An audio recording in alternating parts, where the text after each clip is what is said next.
یہ مصر کا عالیشان محل ہے جہاں طاقت اور غرور کا راج ہے۔ آسیہ ایک ننھے بچے کو گود میں لیے اندر داخل ہوتی ہیں۔ یہ کوئی عام بچہ نہیں، اس کا چہرہ نور ہے اور یہی بچہ تاریخ بدلنے والا ہے۔ آسیہ محبت سے بچے کو فرعون کی گود میں رکھ دیتی ہیں۔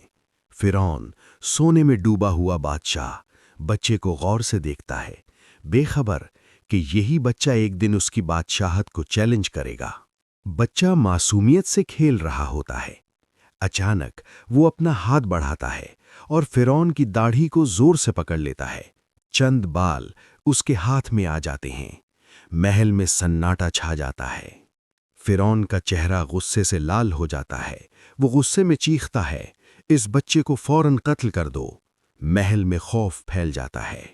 تبھی آسیہ آگے بڑھتی ہیں، نرمی اور حکمت کے ساتھ کہتی ہیں، یہ ایک معصوم بچہ ہے، اسے کیا معلوم اس نے کیا کیا ہے۔ فرعون کہتا ہے، ہم اس بچے کو آزما لیتے ہیں۔ 2 پلیٹیں لائی جاتی ہیں، ایک میں چمکتے ہیرے اور جواہرات اور دوسری میں دہکتے ہوئے انگارے۔ یہ فیصلہ کن لمحہ ہے۔ بچہ پہلے جواہرات کی طرف ہاتھ بڑھاتا ہے، مگر اچانک اللہ کی طرف سے جبرائیل آ جاتے ہیں اور ان کا ہاتھ انگاروں کی طرف موڑ دیا جاتا ہے۔ یہ اللہ کی طرف سے خاص حفاظت تھی۔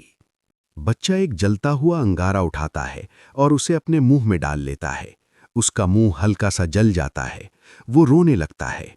یہ منظر دیکھ کر فرعون کا غصہ ٹھنڈا ہو جاتا ہے۔ وہ سمجھ جاتا ہے کہ یہ بچہ واقعی معصوم ہے۔ وہ اسے قتل کرنے کا ارادہ چھوڑ۔ تیسرا پارٹ دیکھنے کے لیے چینل کو سبسکرائب کریں، ویڈیو کو لائک اور شیئر کریں۔